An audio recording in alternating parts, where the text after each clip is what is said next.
తప్పు చేసినోడు భయపడతాడు, తప్పు చేయనోళ్ళు ఎవరికి భయపడడు. ముమ్మాటికి ఒకటి మాత్రం పక్కా, ఈ కేసు ఇంతటితో మేము వదిలిపెట్టాం.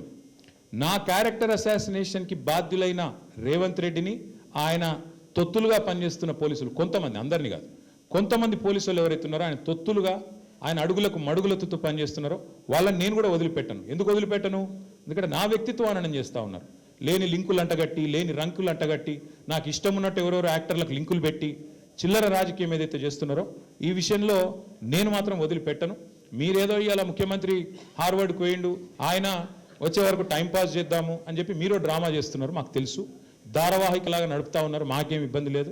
మీరు ఎన్నిసార్లు పిలిచినా వస్తాం, ఎందుకంటే చట్టాన్ని గౌరవించే పౌరులం, తప్పకుండా వస్తాం. మేము తప్పు చేయలేదన్న మాటనే చెప్తాము.